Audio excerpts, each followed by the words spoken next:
Bismillahi rahmani rahim. Alhamdulillah. Sallallahu wa sallam wa baraka ala Muhammadin wa alihi wa sahbihi wa sallam. Musidɓe julɓe tedduɓe, mi salmini on kadi goto kala inde mum e yettore mum on yaafoto.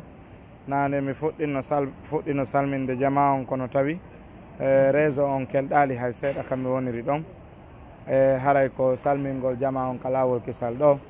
Ilandema e jangganakuɓe ɓen ha hewti e karamakoɓe ɓen. Gilandema ka WeChat ka wonano toon ha ka messenger ha hewti e telegram on hande, ha hewti e oɗo Facebook page, ha hewti e oɗo radio international. En salmini hajja ñippi kañumma e ɓeygure maɓɓe nden, ha hewti e Modi Aliou Mouhamadou Aliou, ha hewti e Modi Oumar.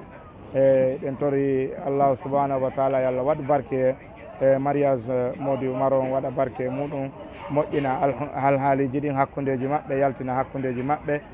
fayɓe wuura ɓe barka ɓanta ɓe l'islam.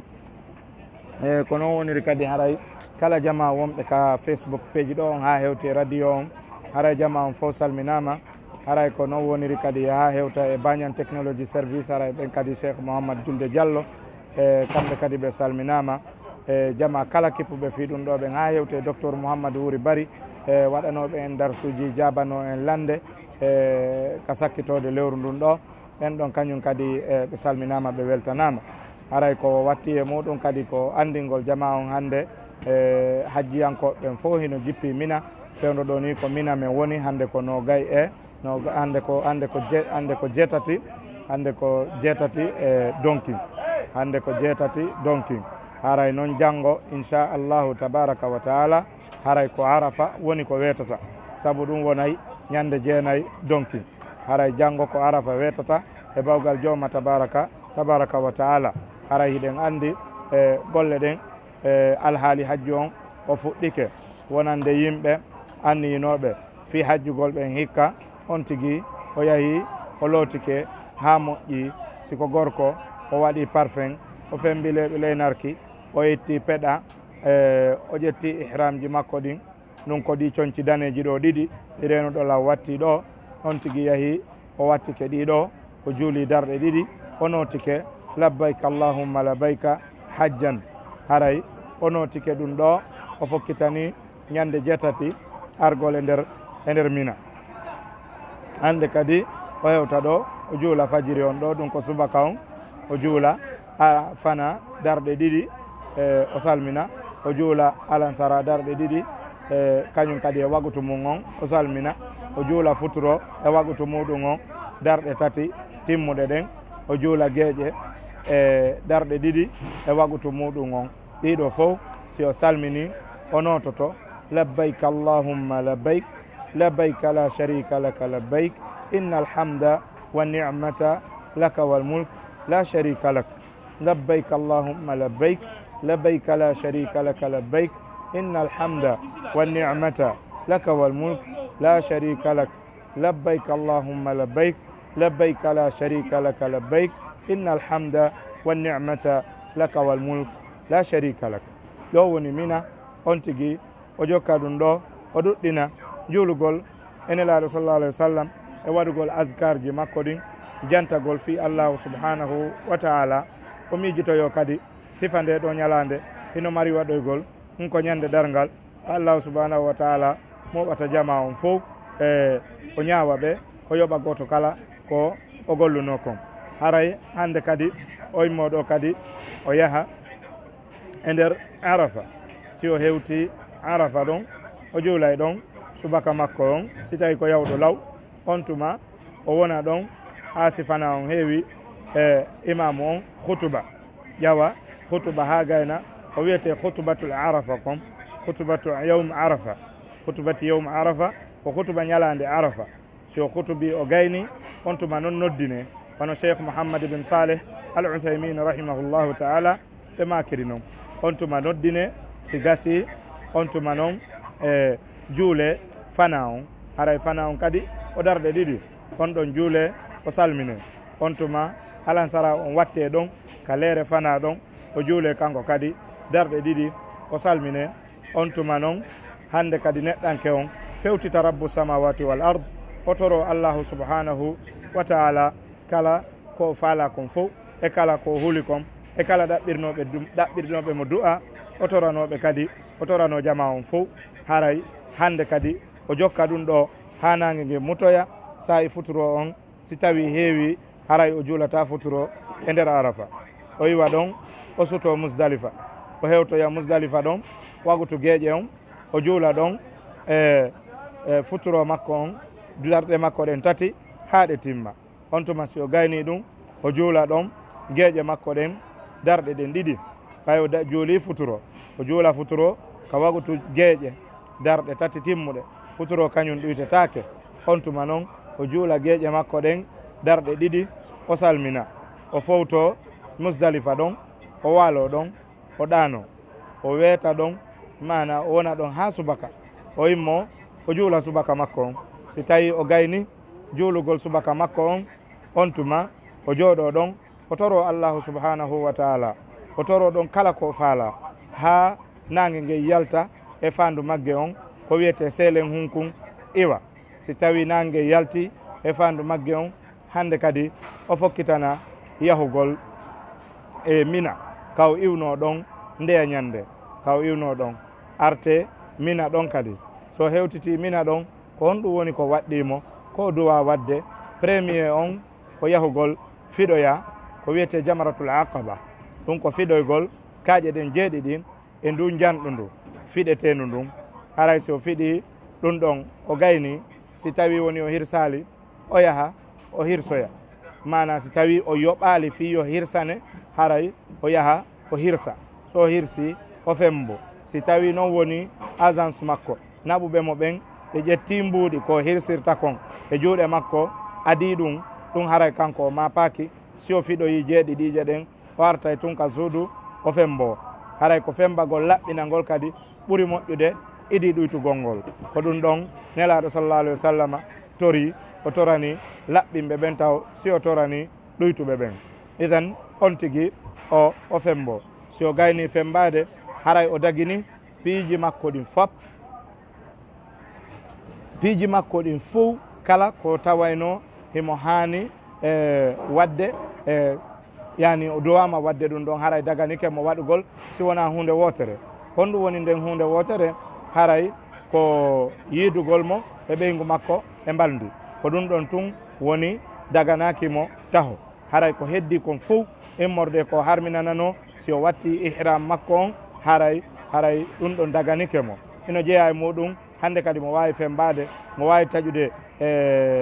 onno wiyete peɗa mo wawi fembude leeɓi le narki mo wawi fembude leeɓi la ɓordi mo wawi hippade kufune mo wawi bumude hoore makko nden himo wawi wadde parfum himo wawi wadde ɗiɗo noneji fof ɗiɗo fof hari himo harminanaɗi fewdo ko o watti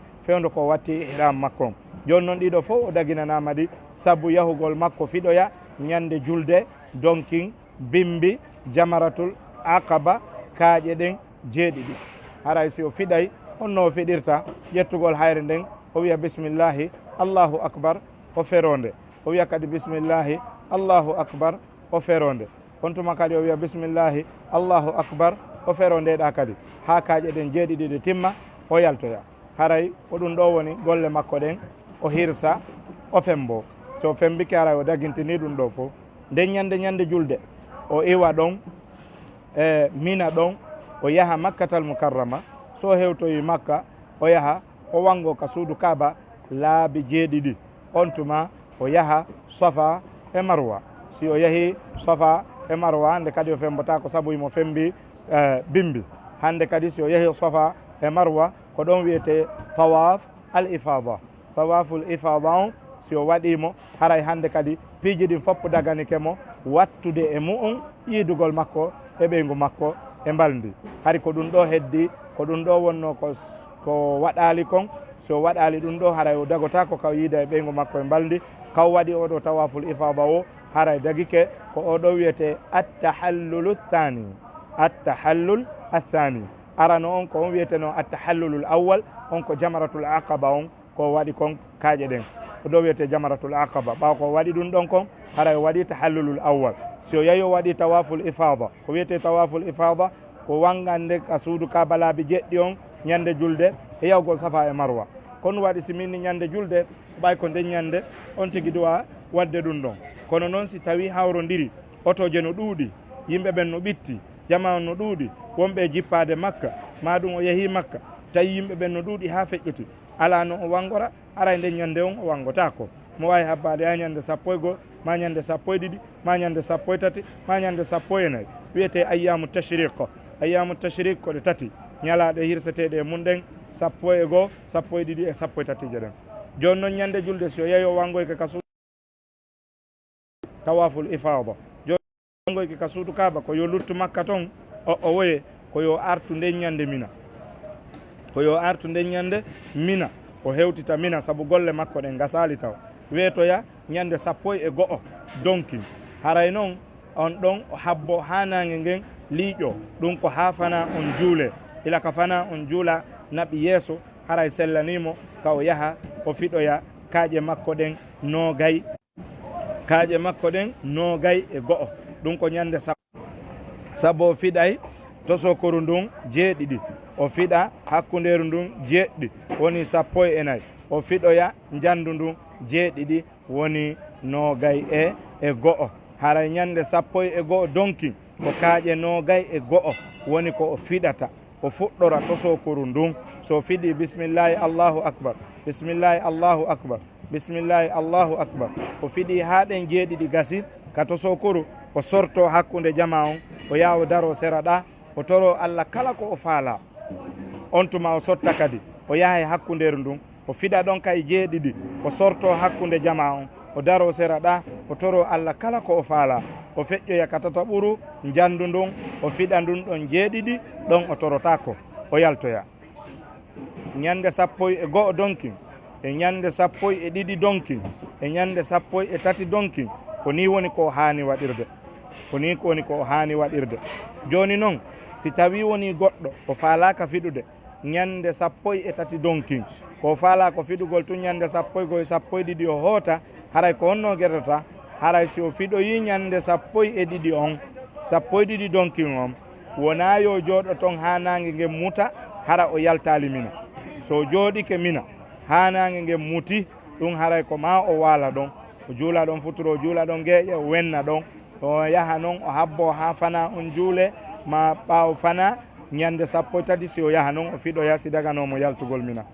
kono noon si tawi woni himo faala yaltugol ɗon ñande 12 wano Allah wiiri noon ka qur'ana man ta'ajjala fi yawmayni fala ithma alayhi wa man ta'akhkhara fala ithma alayhi liman ittaqa woni kanko ko ñande 12 o faala iwde toon koyo fiɗɗo e ɓaawo fana o wona ɗon seeɗa o yalta mina hara o wonali toon ha nangue ngen mutoy ɗo on haray so waɗi ɗum ɗo hawri hari o yahino o wangoyke ñande julde haray hajju makko on timmi haray hajju makko on timmi kono noon si tawi woni ñande julde ko wino ɗen tawaful ifaba on konɗa woni o wangoyaki ɗum ɗon ɗum haray hande ka 12 ɗo ma ka 13 ɗo ka iwimina ɗo o hooti makka haray yahu koyo yahu o wangoyo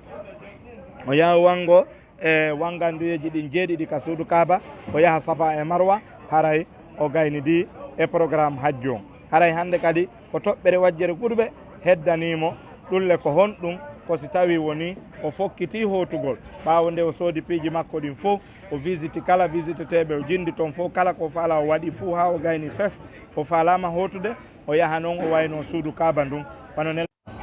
wano nelaɗo sallallah alayhi wa sallam makiri noon haray yo waɗu sakkitode waynitagol makko suudu kaaba ndun on tuma noon o yaha o wango ko wiyete tawaful wada tawaful wada ko waynitagol suudu kaaba ndun wiya ok joni o haray min on mi yeehi si Allah no hoddiri e yiitiɗo kadi haray ko ɗum woni tawaful wada makko on so wangike on ɗon haray hande kadi koyo hootu joni noon no woodi ɗon toɓɓere goo no wawi wonde goɗɗo o wona mina ha ñande 13 tawa noon si o arti ñande 14 jemma haray ko duwaɗo hootugol ka maɓɓe tawa nden ñande avion on haray woni pré haray ko duwaɗo hootugol ka maɓɓe joni ko honno guerdata tawaful ifada on e tawaful wada on karamo koɓɓe wi hino sellanamo ka wango ka suudu kaaba biniyat tawaful ifada on haray on tawaful ifada ɗon no wawi mo remplaçande tawaful wada on si tawi hawri o heɓali feere wangoyagol fi waynitagol suudu kaba ndu haray nden ɗo wangande nde tawaful ifada nden waway yonandemo remplaçangol mo tawaful wada on saabu tawaful ifada on no tenti ɓuuri no ɓuuri tawaful wada on tawaful ifada on yanata tawaful wada on noon hino yana mana hino fukko no wawi wonde goɗɗo wawa wadde ɗum ɗon no wawa oron ka heɓude feere waɗugol ɗum ɗon hara o accitirali saabu teware kono noon tawaful wada on tawaful ifada on hakkudejo on waɗeteɗo ñande julde ma sappo e 1 ma sappo e 2 ma sappo e 3 on ɗon yanata on ɗon ko ma waɗe haray on tigi koyo sendidir haray ɗin ɗon piiji hande kadi inchallahu tabaraka wa taala haray hajju makko on timmi